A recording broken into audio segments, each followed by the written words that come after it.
Halo, nama saya Jibril Kagatir, saya dari kelas 12F. Alina tercinta, bersama surat ini kukirimkan padamu sepotong senja. Dengan angin, debur ombak, matahari terbenam, dan cahaya kemasan. Apakah kamu menerimanya dalam keadaan lengkap? Seperti setiap senja, di setiap pantai tentu ada juga burung-burung, pasir yang basah, siluet batu karang, dan barangkali juga perahu lewat di kejauhan. Maaf, aku tidak sempat menelitinya satu persatu. Mestinya ada juga lokan, batu yang berwarna-warni, dan bias cahaya cemerlang yang berkeretap pada buih yang bagaikan impian selalu saja membuat aku mengangankan segala hal yang paling mungkin kulakukan bersamamu. Meski aku tahu semua itu akan tetap tinggal sebagai kemungkinan yang entah kapan menjadi kenyataan. Kukirimkan sepotong senja ini untukmu, Alina. Dalam amplop yang tertutup rapat dari jauh, karena aku ingin memberikan sesuatu yang lebih dari sekedar kata-kata. Sudah terlalu banyak kata di dunia ini, Alina. Dan kata-kata ternyata tidak mengubah apa-apa. Aku tidak akan menambahkan kata-kata yang sudah tak terhitung jumlahnya dalam sejarah kebudayaan manusia, Alina. Untuk apa? Kata-kata tidak ada gunanya dan selalu sia-sia. Lagi pula, siapakah yang masih sudi mendengarkannya? Di dunia ini, semua orang sibuk berkata-kata tanpa pernah mendengarkan kata-kata orang lain. Mereka berkata-kata tanpa peduli apakah ada orang lain yang mendengarkannya. Bahkan mereka juga tidak peduli dengan kata-katanya sendiri. Sebuah dunia yang sudah kelebihan kata-kata tanpa makna. Kata-kata sudah luber dan tidak dibutuhkan lagi. Setiap kata bisa diganti artinya. Setiap arti bisa diubah maknanya. Itulah dunia kita, Alina. Kukirimkan sepotong senja untukmu, Alina. Bukan kata-kata cinta. Kukirimkan padamu sepotong senja yang lembut dengan langit kemerah-merahan, yang nyata, dan betul-betul ada dalam keadaan yang sama seperti ketika aku mengambilnya saat matahari hampir tenggelam ke balik cakrawala. Alina yang manis, Alina yang cendu. Akan kuceritakan padamu bagaimana aku mendapatkan senja itu untukmu. Sore itu aku duduk seorang diri di tepi pantai, memandang dunia yang terdiri dari waktu, memandang bagaimana ruang dan waktu bersekutu, menjelmakan alam itu untuk mataku. Di tepi pantai, di tepi bumi, semesta adalah sapuan warna kemasan dan lautan adalah cairan logam.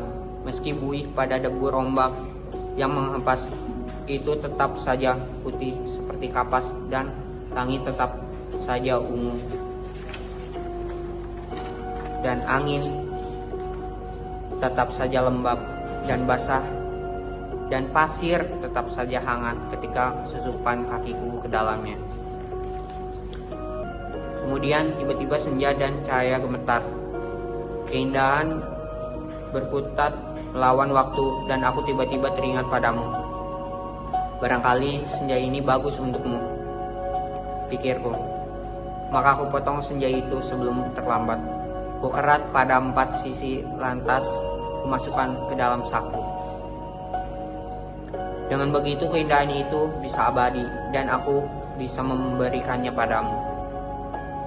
Setelah itu aku berjalan pulang dan perasaan senang.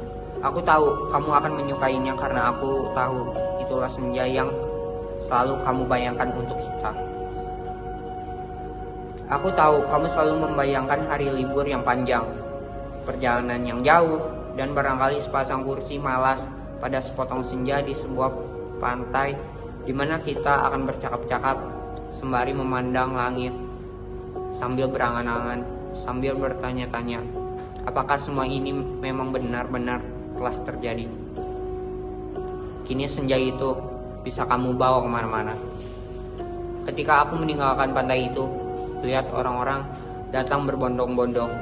Ternyata mereka menjadi gempar karena senja telah hilang. Kulihat cakrawala itu berlubang sebesar kartu pos. Alina sayang, semua ini telah terjadi dan kejadiannya akan tetap seperti itu. Aku telah sampai ke mobil. Ketika di antara kerumunan itu, kulihat seorang menunjuk ke arahku. Dia yang mengambil senja itu. Saya lihat dia yang mengambil senja itu. Kulihat orang-orang itu melangkah ke arahku. Melihat gelagat itu, aku segera masuk dan tancap gas. Catat nomornya, catat nomornya. Aku melejit ke jalan raya. Ku kebut mobilku tanpa perasaan panik.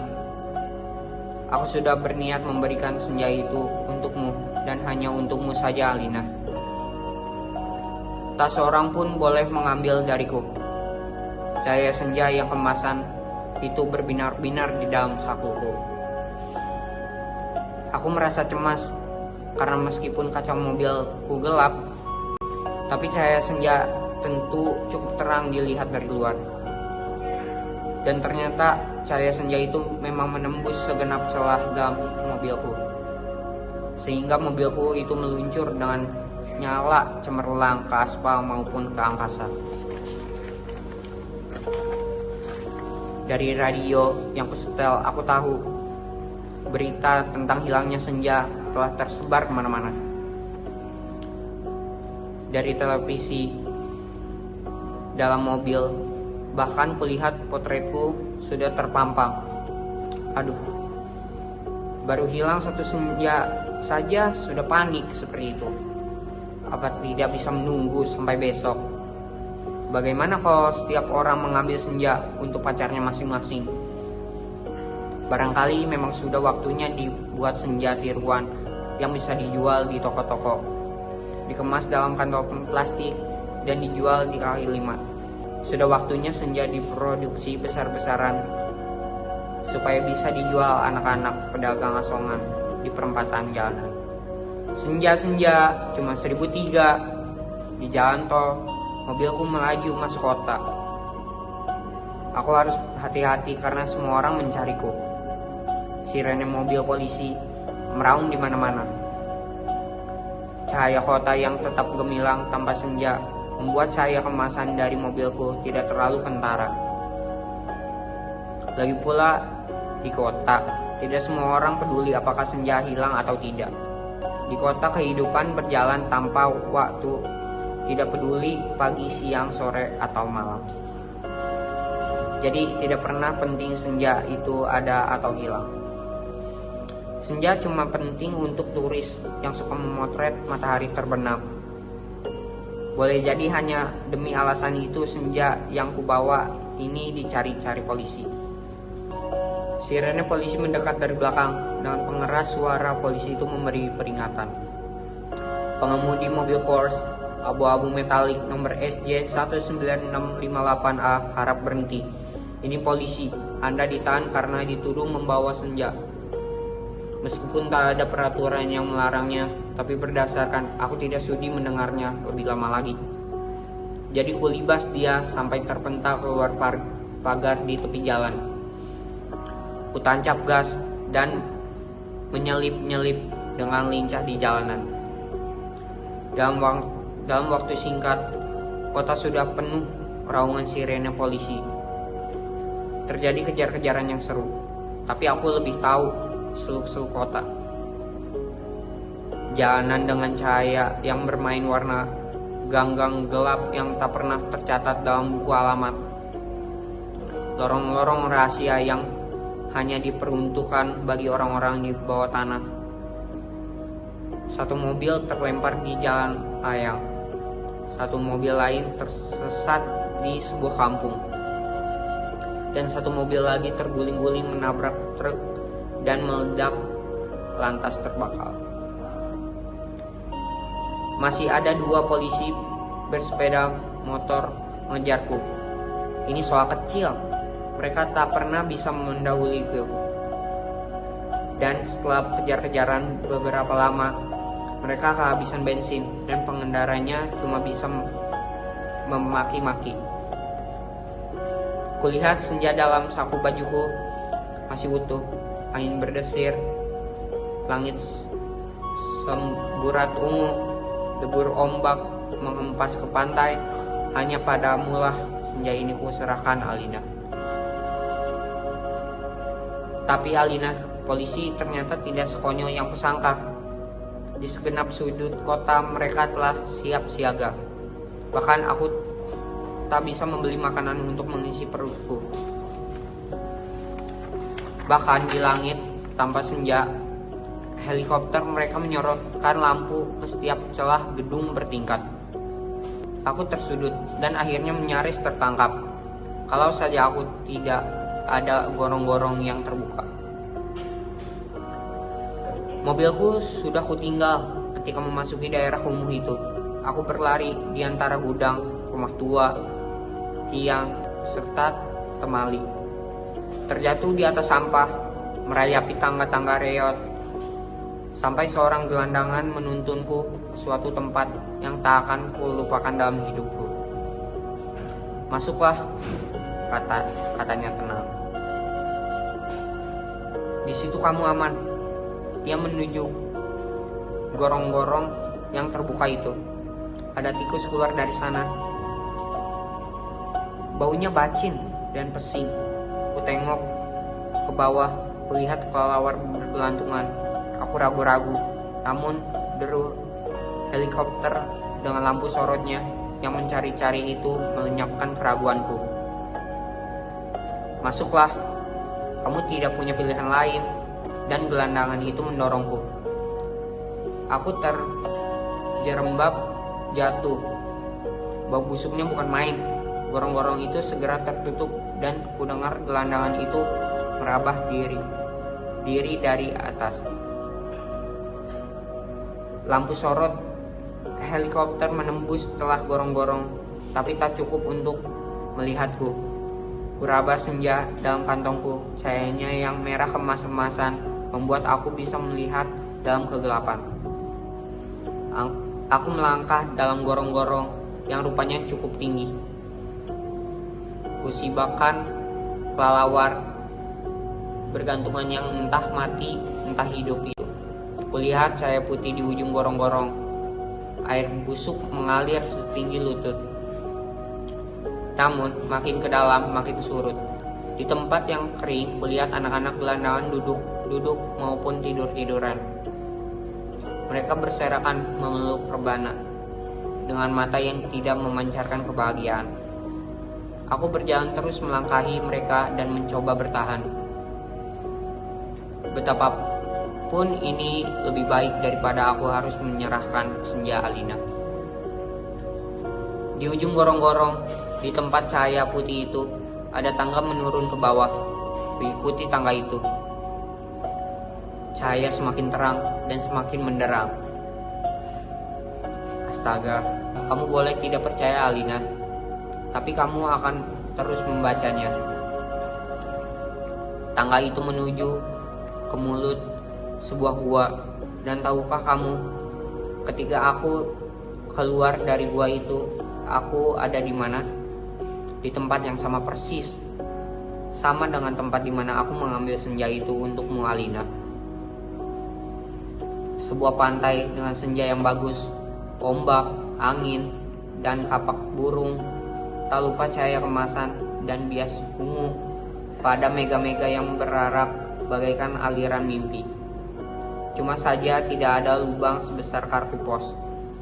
Jadi meskipun persis sama, tapi pasti bukan tempat yang sama.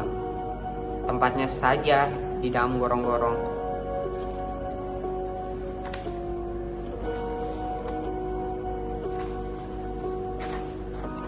Aku berjalan ke tepi pantai, tenggelam dalam guyuran alam yang perawan. Nyiur tentu saja matahari dan dasar lautan yang bening dan lidah ombak yang mendesis-desis. Tak ada cottage, tak ada barbecue, tak ada marina. Semua itu memang tidak perlu.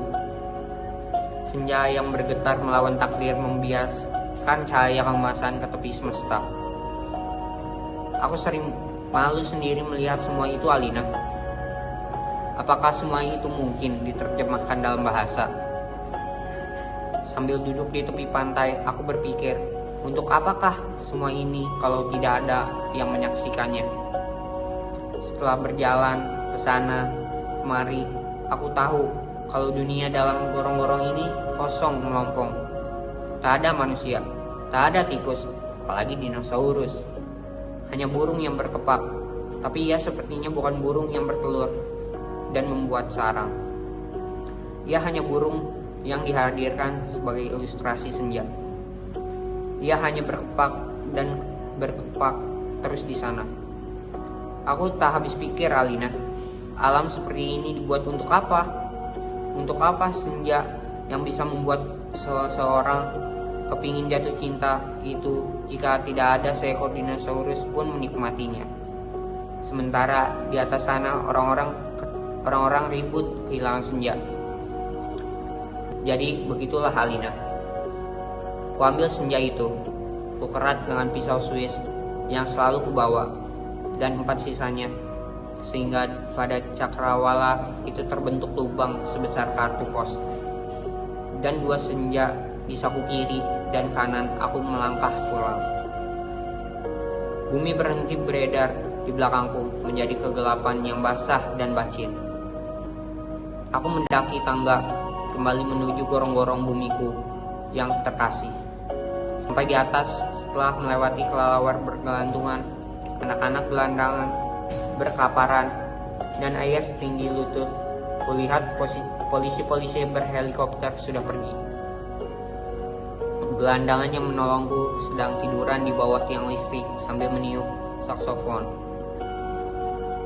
Aku berjalan mencari mobilku, masih terparkir dengan baik di supermarket. Tampaknya bahkan baru saja dicuci.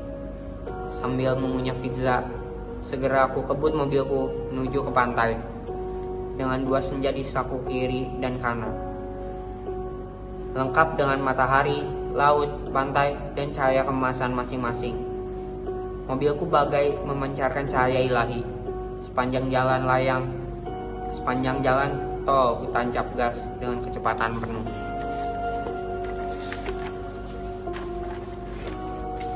Alina kekasihku, pacarku, wanitaku, kamu pasti sudah tahu apa yang terjadi kemudian. Kupasang senja yang digorong-gorong pada lubang sebesar kartu pos itu, dan ternyata pas. Lantas kukirimkan senja yang asli ini untukmu lewat pos. Aku ingin kamu mendapatkan apa yang kulihat pertama kali. Senja dalam arti yang sebenarnya, bukan semacam senja yang ada di gorong-gorong itu. Kini gorong-gorong itu betul-betul menjadi gelap, Alina. Pada masa yang akan datang, orang-orang tua akan bercerita pada cucunya tentang kenapa gorong-gorong menjadi gelap. Mereka akan berkisah bahwa sebenarnya ada alam lain di bawah gorong-gorong dengan matahari dan rembulannya sendiri. Namun semua itu tiada lagi karena seseorang telah mengambil senja untuk menggantikan senja lain di atas bumi. Orang-orang tua itu juga akan bercerita bahwa senja di atas bumi yang asli telah kupotong dan diberikan oleh seorang pada pacarnya. Alina yang manis, paling manis, dan akan selalu manis. Terimalah sepotong senja itu hanya untukmu, dari seseorang yang ingin membahagiakanmu. Awas, hati-hati dengan lautan dan matahari itu. Salah-salah cahayanya membakar langit, dan kalau tumpah airnya bisa membanjiri permukaan bumi. Dengan ini, kukirimkan pula kerinduanku padamu. Dengan cium, peluk, dan bisikan terhangat dari sebuah tempat yang paling sunyi di dunia. Terima kasih.